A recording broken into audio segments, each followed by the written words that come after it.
It has been said that Jesus Christ in heaven is always described as someone who is sitting at the right hand of the Father. But, nung si Esteban, mga kapatid, ay nakaluhod at mamatay-matay na, malapit na siyang mamatay, naghihingalo na siya, pero siya'y buhay pa ang kanyang diwa. Ang kanyang katawan ay hindi na makayanan ang mga bato na pinagbabato sa kanya. Duguan siya, halos naglulupasay na siya, nakita niya ang Panginoong Hesus. Hindi nakaupo, nakatayo. You know, in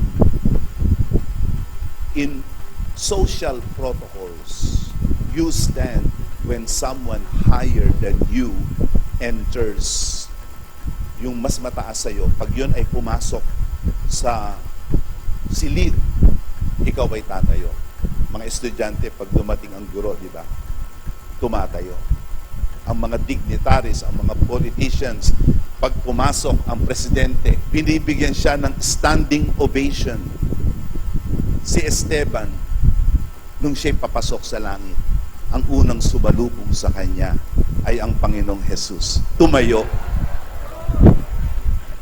If I were to read between the lines, parang sabi ng Panginoon, nung siya'y nakaupo sa trono, parang tumayo. Pinalakpakan si Esteban.